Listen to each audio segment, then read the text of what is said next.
Today can be the turning point in your life by making a simple decision. Fundamental questions of navigation. Where am I?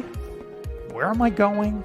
And how do I get there from here? I invite the leaders of our planet to ask themselves these three questions before they make any crucial decisions. But if you don't make decisions, you're going to stay right where you are. We are all map makers. We are in a time of transition. If we're going to change, we have to change the direction that we're going. Our planet needs leaders who know where they want to go. When we change the direction we're going, then we want to make sure we're going in the right direction. Leaders who can see the big picture. Because if we're not, we're going to either go backwards or we're going to stay where we are. Recognizing the psychological and the spiritual shifts and changes that need to be made, often from the inside to the outside. To be able to shape your future, you have to be willing and able to change your paradigm. Complex journeys require navigation. The path to the truth is one such journey. This is your GPS. Hairstyling services provided by J.D. Edwards Salon and Spa, Palmdale Shopping Plaza, Madera Street. Accessories provided by Chevette Williamson Jewelry. Standout jewelry for standout women.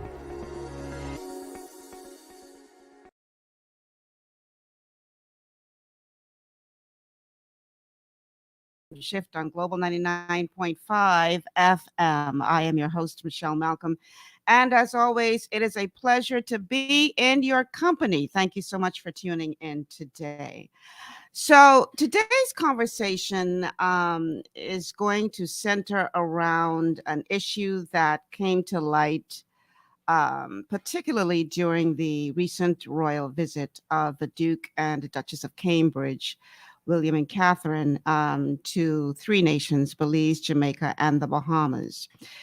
And their visit did not go without some degree of controversy by way of protests in all three countries.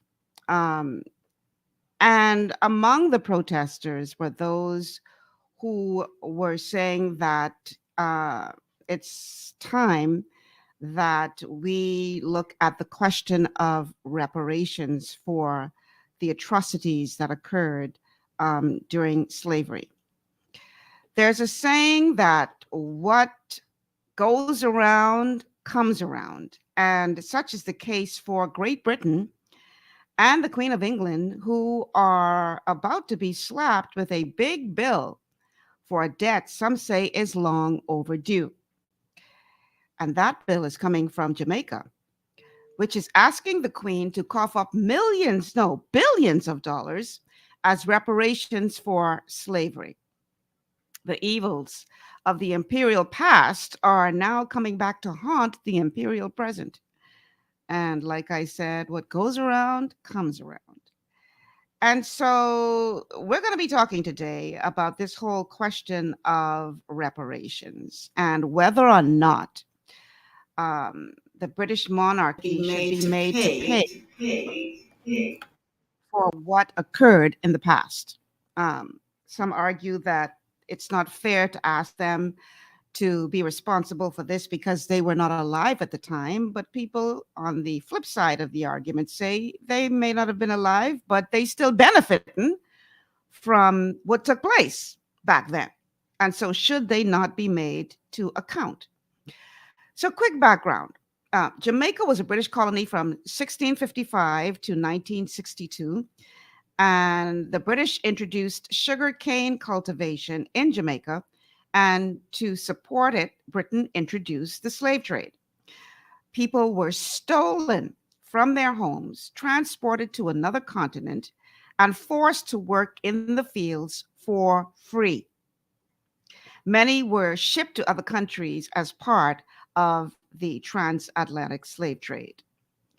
So in this particular clip, clip number one, before I introduce my guest, I'm going to play this clip, Gravitas, which I often turn to when we're talking about world issues, is going to look at some historical context and help us to make this make sense. Let's go to clip number 1. In 1662, there were 400 slaves in Jamaica. By 1734, the number became 86,000.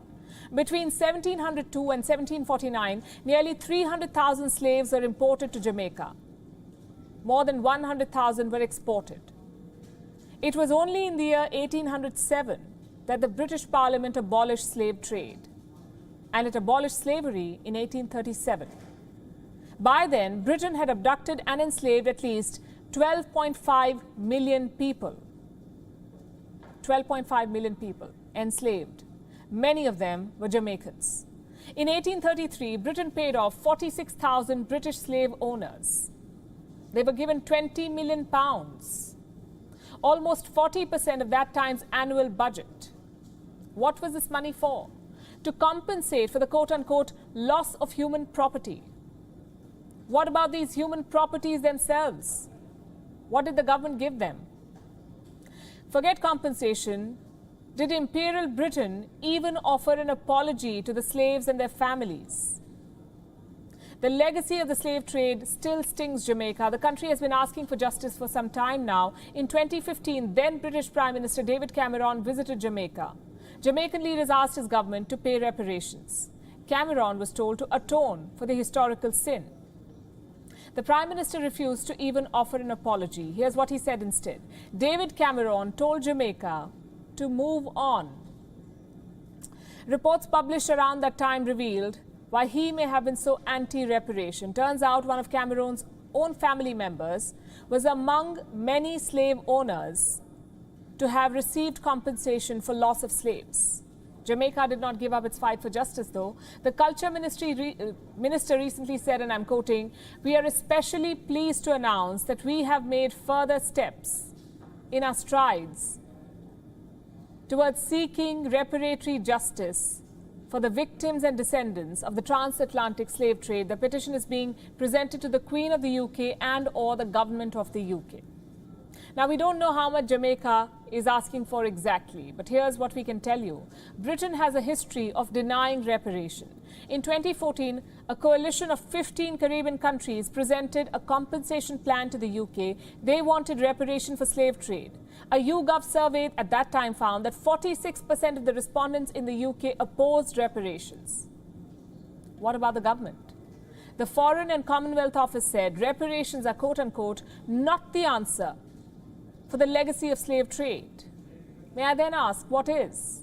What's the answer for the legacy of slave trade?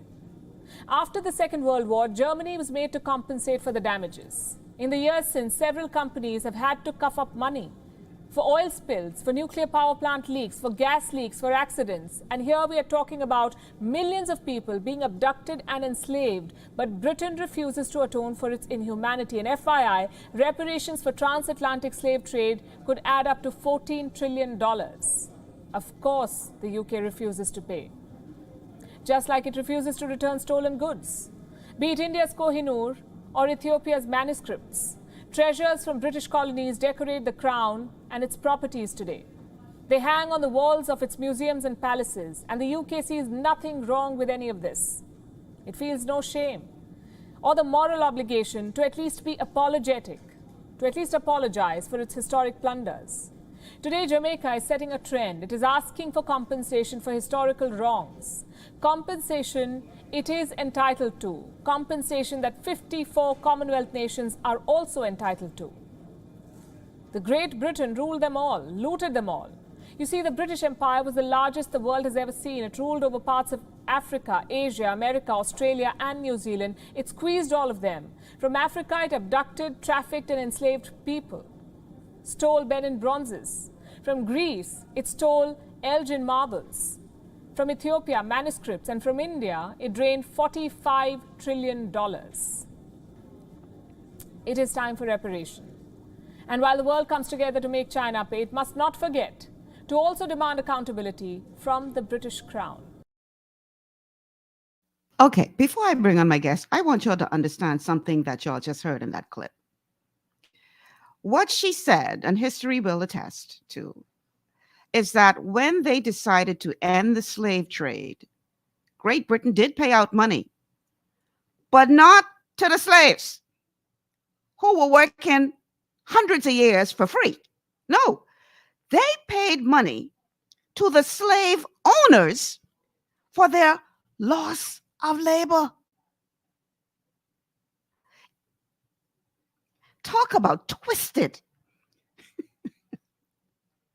But this is what happened. They paid the slave owners. And then they put the slaves out and say, y'all on your own, like Pat Boone, we ain't got nothing to give y'all. I want to introduce my guest at this time. He is a member of the Bahamas National Reparations Committee, Mr. Marlon Miller. He's the holder of a bachelor's degree in psychology from the University of the Bahamas, and has an appetite for knowledge that can only be matched, he says, by his love for sports. And his goal is to contribute to the betterment of society. And he is currently in Jamaica, ironically, as we do this interview. Mr. Miller, welcome to GS. Now, I think you're muted, so I need you to unmute yourself. Let's see if that. My apologies. Okay, go ahead. Good afternoon. There you Thank go. you for having me. Welcome to the show. So you were able to hear that report by Gravitas, who I often turn to when I want to get news items from, a balanced perspective. I am a fan myself. Yes, really good news reporting. So how does Great Britain even justify not so much as a true apology, much less reparations as towards the role that it played in this, one of the greatest atrocities, if not the greatest atrocity in humankind? How from where you sit, what do you think they're thinking? I don't get it. Is it all about not wanting to cough up? Let me give you an answer, and I think it's a direct quote or it's a paraphrase, but I think I'm not misrepresenting anyone. Queen Elizabeth II, who is currently sitting on the throne, made a declaration that they're not responsible for paying for reparations. And this is why. It will blow your mind. At the time, it was legal to traffic in humans. So they are under no obligation to compensate for it today because it's illegal today. And that was the justification. I would have looked for that clip. Did she actually say that, or was did she actually say that, or was it a written statement? I mean, did she say that on video, or was it a written statement? I really would have to come back and get my source, but I know that was said. Wow. That is the response. Wow. Okay, so boy, oh wow, I gotta go dig for that. That's in I don't even know if they say this anymore, but that's cray. That's beyond crazy. That's scandalous. So you create a law to enslave people, and then when people say you need to pay for the wrongs you've done, you say, well, it was legal. Well, you created the law to make it legal. And when I say you, I'm talking about the system, not her personally, because clearly she was not alive at the time. But that's like me creating a law to say it's okay for me to shoot somebody. And then when somebody comes along later and overturns that ridiculous law, I say, well, you can't make me pay because it was legal then. That's crazy. But I will throw this to you also. There is a clip I saw of Nigel Farage, a popular British, well, I wouldn't say popular, but a British politician. And he was responding to the incident. And his thing is that Britain should be lauded because they decided they were the first ones to have the moral insight that slavery is illegal. And so we should laud them for coming to that insight and having the Royal Navy capturing slaves after capturing ships, because that's how a lot of the slaves came to not slaves, but Africans came to the Bahamas when slave ships were sunk in the sea and Britain brought them to the Bahamas. So his argument is Britain should get a thanks because we decided it was wrong and then we decided to stop people from doing it. So the justifications are ridiculous, as are the denial of reparations. Wow. Unbelievable. So you are a member of the national organization, the Bahamas National Reparations Committee, that has formed to join its voices with others around the region who are saying, no, no, no, enough is enough. It's time for y'all to cough up the funds. What is the thrust behind the local organization? What are you hoping to achieve from a national standpoint towards adding to the swell of voices for this to finally be done? Well, I think the main thing we're focusing on is the education campaign. The propaganda war to be fought amongst our own people is a steep one. I think, ironically, I think we have a better chance probably convincing outsiders that we need it or deserve it than we do some of our own. In the sense Wow. that we have people who are staunchly anti is a bit a harsher word, but they're just not for it. They're like, move on. They pout the same language that the David Cameron and those of that ilk will do. So the first thing is the education campaign. That is the first and most important thing where we stand right now. It never ceases to amaze me when I hear the argument, oh, let bygones be bygones, move on. I actually was hosting a show similar to this in another place, and somebody actually called and said, and this was a Caucasian woman, I'm tired of hearing about this. And I'm like, wow, are you tired of benefiting from this? No, they're not. Are you tired? No, you ain't tired of enjoying the benefits that were built on the backs of these people, but you tired of hearing about it when they say, okay, we deserve to be compensated for this? Even if you only want to say, okay, you weren't quote unquote wrong because there was a law that allowed slavery to be legal. But what about compensating the people for at least the labor that they performed? Even if you don't want to take responsibility for the fact that you went to another continent, enslaved people, killed many during the passage, brought them to a land not their own, used all of their labor for hundreds of years. Even if you don't want to take any responsibility for any of that, don't you at least owe something for all of the work, the labor that was granted for free? They do not see that way. They do not share that opinion. And in speaking of the misconceptions, I think another one is people tend to draw the comparison a lot between the Israelites, as in the Jews, and African people and us in the region calling for reparations. And they would say, the Jewish people, they forgot about the Holocaust. Look how well they moved on. Look how good they're doing now. Why you guys cannot move on? And that notion is very, very misguided.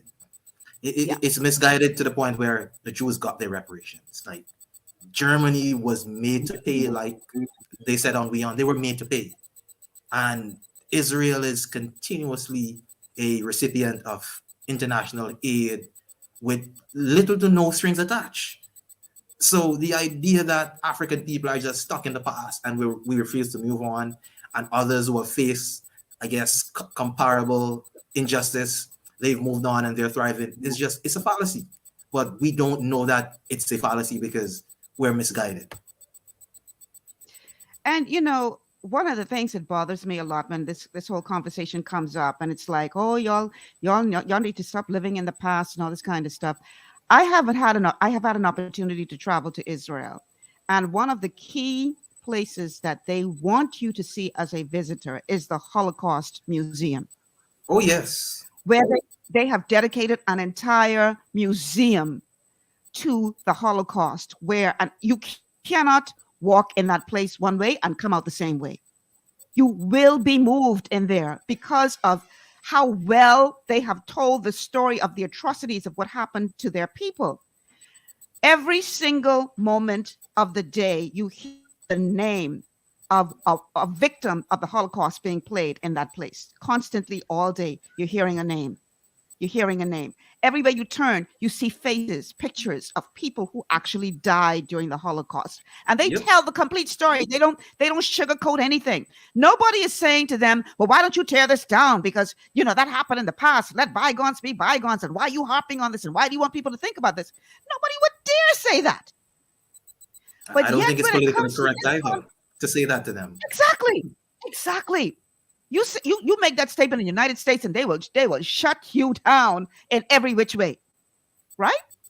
But yet, when it comes to this conversation, oh, y'all just need to move on. Y'all just need to move on. I don't understand why you can't get over it.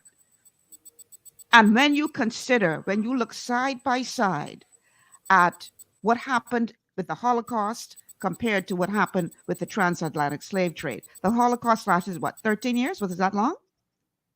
I think it was 13 years.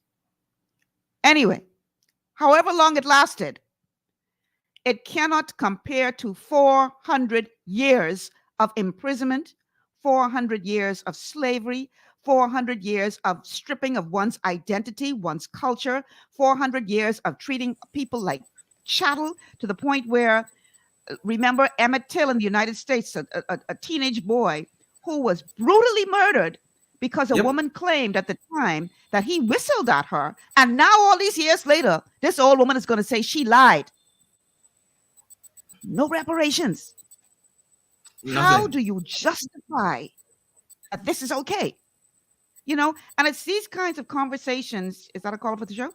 We have a caller. It's these kinds of conversations that need to be had, because people need to understand that we are still, in the same way they are still benefiting from it, we are still suffering from it. You're still hurting. The trauma has lasted through generations. We have a caller on the line. Caller, welcome to GPS. Good day, Michelle, and how do you do, my dear? I'm great. How are you?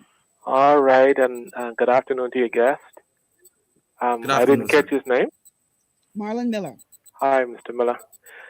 Michelle, you are rightly upset, and Mr. Miller is rightly standing on the grounds that he's standing on. I'm just learning about why reparation for slavery is so necessary. And as I heard your opening, the clip that you played earlier and your comments afterward, the one thought that came to mind, Michelle, is that is why it is so wrong for legal law not to be based on God's law. Slavery was inhumane. Slavery stripped everything away from humanity that the Africans had in their home country. It took everything away from them and only made them an equipment. Therefore, those persons who are still benefiting from the legacy of slave mastery, they ought to truly pay reparations for the inhumanity that was done to black people. I'm not a racist, never have been, never will be, but right is right and wrong is wrong. I suffered once in my life, I suffered prejudice when I was in the United States at school in Boston. So from that little incident, I got a feel for what it was like to be dealt with just because of the color of your skin. Mm-hmm. So if Queen Elizabeth, who is a wonderful lady in her own right, is still today enjoying the fruits of what her ancestries in royalty did hundreds of years ago, then yes, I do support you in asking the question, why ought not they to pay for the legacy that is still being suffered today upon black people because of the slavery that was done to the black folks by the white folks many years ago? You can't tell me it's still people want to benefit from the fruits of slavery today, but that those who suffered the inhumanity and injustices of slavery ought not to be compensated. That with me will never fly. Right. So I just wanted to call in and support, what you guys are saying, because my eyes actually being open today as I listen to you talk, and I will hang up and continue to listen and keep up the good work. Thank you so much for calling. I think that is the whole thrust behind what is being said today, and what is being said by all of those who are protesting and crying out for reparations to be paid. You can, on the one hand, say that you need to move on and forget about it, and that's in the past, but you are still benefiting today from all of that free labor that was used to build your nations, to build your systems. Y'all use free labor for that. So how is it on the one hand where you think it's important enough to pay the slave owner for loss of labor? You pay the slave owner. I would add this to you. The loan that they took out was recently paid off in about 2015. So, and somebody else made this point. Black people in Britain and over the United Kingdom were paying a loan that their ancestors were exploited by through their tax dollars. So that's even an insult to use taxpayers' money, Black people included, to pay a loan to the people who oppressed them generations back. That shows you how these people operate and what is the thinking behind their actions.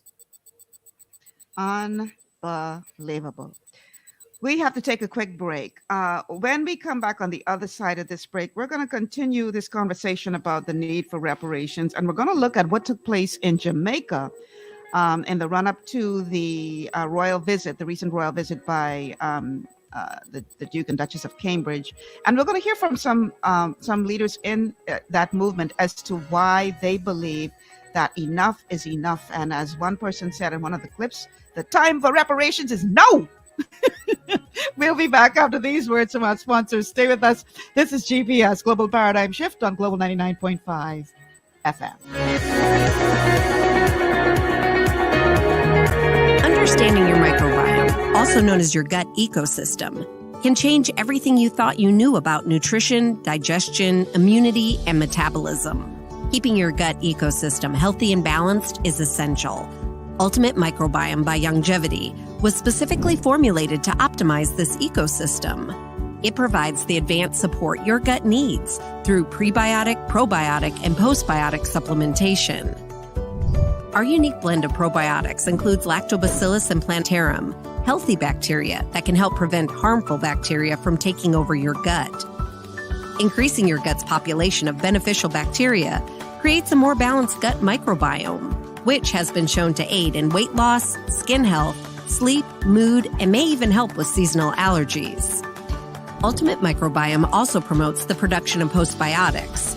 Postbiotics are key to help regulate your gastrointestinal health. To enhance digestion, Digizyme Multi-Enzyme Complex, a blend of 5 specific enzymes, has been added to Ultimate Microbiome. It can help break down food so your body can better absorb nutrients. Plus, we've added our proprietary I-26 hyperimmune egg powder to aid in the elimination of disease-causing gut bacteria and help your body balance its immune response. Ultimate Microbiome, the scientific, proprietary, and holistic approach to gut health that helps optimize your body's entire gut ecosystem. To learn more, contact your Longevity associate.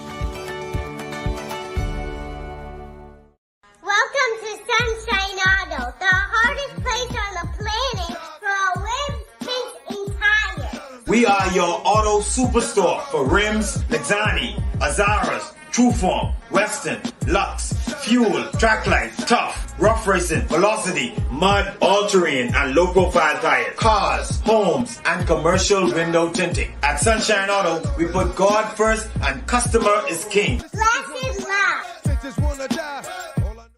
To stay healthy, it's crucial to make sure you get the nutrition you need every day. But it's difficult to get all your recommended vitamins and minerals from food alone.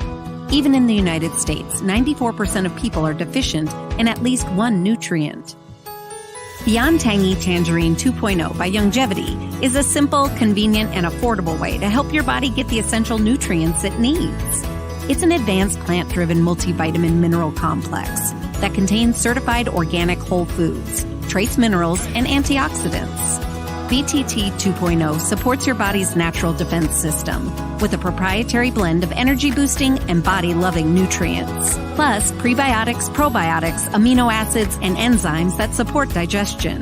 With an unusually high ORAC score of 8,000, you get even more antioxidants to help combat free radicals that can cause damage to your cells. But to get the most benefit and value from any multivitamin, your body must be able to break down the nutrients so you can fully absorb them. Otherwise, they'll just pass through your system without doing any good. Beyond Tangy Tangerine 2.0 was specially formulated with synergizing cofactors to ensure you get maximum nutrient absorption. Beyond Tangy Tangerine 2.0 is the easiest way to give your body the balance and complete daily vitamin mineral supplement it needs for optimal support of your overall health. To learn more, contact your Youngevity associate. This portion of GPS is brought to you by Tiki Bikini Hut at Junkanoo Beach. Great food, cool tropical drinks, and family fun in the sun. Welcome back to PBS Global Paradigm Shift on Global 99.5 FM. Michelle Malcolm in your company today, and we are talking reparations. Before I bring my guest back into the fray of the conversation, just recently, you will recall that the Duke and Duchess of Cambridge did a 3-nation tour as part of the Queen's Platinum Jubilee celebrations. They visited Belize, Jamaica, and the Bahamas, and everywhere they went, there was some degree of protest, some more vigorous than others. In Jamaica, the protest was quite visible and quite vocal, and persons on that island were crying out, saying, enough is enough. It is time that we have a serious conversation about how to get these reparations paid. Now, this was in the beginning of this request. But because of the fact that the royals were actually visiting and the world's attention was on the visit, what better time than to make these demands? Let's go to clip number 2. On the second leg of their Royal Caribbean tour, the Duke and Duchess of Cambridge sat down with Jamaican Governor General Sir Patrick Allen in Kingston, the Queen's representative on the island. Their visit is seen as a bid to convince former colonies to remain within the British Commonwealth, amid rising anti-colonial sentiment on the island. Protesters were out, many demanding reparations for slavery and for the country to turn a page. I'm here today calling for a better Jamaica. The better Jamaica that I'm calling for not necessarily mean just reparations. Jamaica needs a wholesome development. They shouldn't be welcomed as leaders of the country, as representatives of the head of state. And it's time for us to move forward and talk about the democratic process. Before their arrival, 100 Jamaican leaders, including lawyers, activists, and public figures, signed an open letter in which they said the Queen and her predecessors had perpetuated the greatest human rights tragedy in the history of humankind. There are growing calls from within the island country, which is part of 54 member states headed by the Queen, to cut ties with the monarchy and become a republic. The process would involve holding a referendum, making it more complicated than Barbados' formal end to the nation's 400-year relationship with the British monarchy in November 2021, which made the change through a parliamentary vote.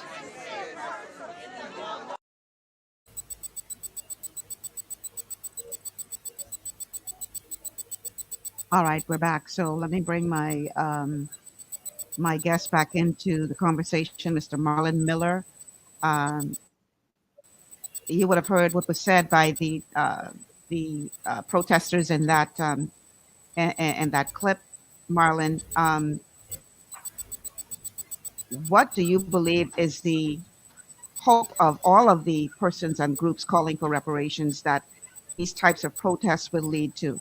What are you hoping to see happen in real time in terms of movement towards this? I know some are saying that the first thing they want is a real apology, and the second thing they want is some kind of roadmap to actually make this happen. From a person who's intimately involved in one of these organizations, what is it that you're hoping to accomplish? Well, I think we're open to one of the main things, as I said, and I've said this before, is shift in public perception. And that's the main thing that we need to accomplish. both locally and internationally, and letting people know where we stand. I think these protest movements were welcome because there is no ambiguity as to where we stand as a body and to where some sections of our society stand. It is not business as usual. And that is what I think we've accomplished. And the international coverage that we've gotten is another part of what we've accomplished. To agitate, to let them know it's not business as usual. And we're trying to shift public opinion because before any serious movement happen in society, public perception and opinions have to follow. So that's what we're trying to do at the moment, and that is what these protest movements and these agitations are trying to achieve. Okay, but beyond that, I'm sure that you guys are looking for some actual resolution to this problem, where you want to actually see the reparations paid out. So, is there any kind of collective game plan as it relates to a roadmap as to step by step how you would see that happening? Okay, so recently, I think last week, the our chair, along with other chairs from the region, were involved in a retreat in Barbados. I think this weekend gone, and that was a strategizing trip. So the events that came out and took place there will inform our movement as we move forward. We've not yet met as a body to discuss those things, so I wouldn't want to say anything or speak out of turn, but the roadmap is being charted. Okay. And as far as you are aware, this is a collective effort, not just one roadmap for one country, another roadmap for another country, but this is a collective effort for the entire region, would you say? Yes, it is a collective effort because that is one of the I say issues we've been having. The the movement is somewhat disjointed, where you would have one country here doing something in their corner, somebody else doing something in their corner, and then different countries are along different points in it. You would have a country like Jamaica was at a certain point, the Bahamas is at a certain point, Barbados maybe at a certain point, and we're not at the same point. So one of the things that we recognize is that there needs to be collaborative effort across islands to ensure that we're moving as a unit as opposed to moving as individual countries as we've been doing somewhat since of late. You know, I wonder how confident you guys are that something good will actually come out of this, apart from just public knowledge. And here's why I asked that question. If we take a look at Haiti, for instance, which was a colony of France for so many years, and when their people finally decided to revolt and fought back the French decided to impose a tax on them for their own freedom that really helped to destroy that nation economically. And I don't recall seeing a whole lot of nations standing up with Haiti and saying, no, this is wrong, let these people live. It was only just in recent years that France was shamed into stopping that tax, all of these centuries later. So, do you really believe that it is possible to garner sufficient support where we will see nations that were not so much impacted by this standing up with these groupings and saying, we're going to together help you to put pressure on Great Britain to do what is right by you? Are you really confident that that could happen? That is a open question, and I would say if I have to put a confidence level on it, my confidence is not high, frank and to the point.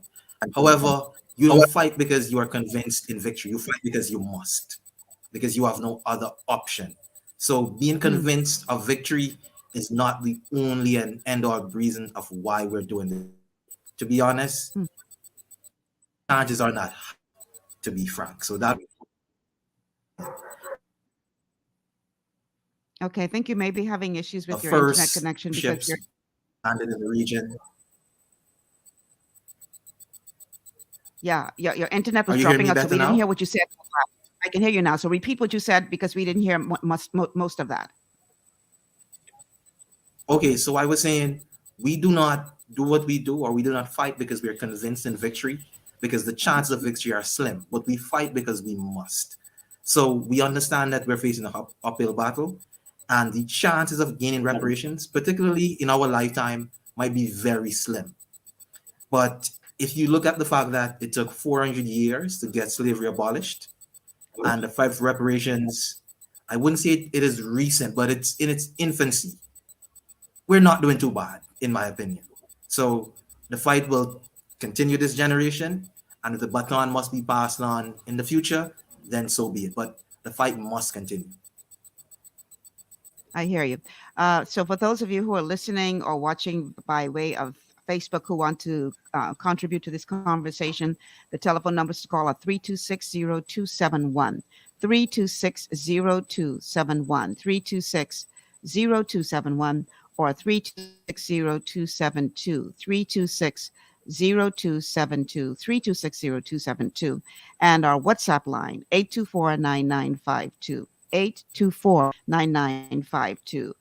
My guest today is Mr. Marlon Miller, who is actually in Jamaica at this time, but is representing the local arm of the bodies calling for reparations. He's a part of the Bahamas National Reparations Committee, and here in their stead. And we are talking about why it is necessary for Great Britain to pay reparations to the descendants of slaves because of the atrocities of the slave trade.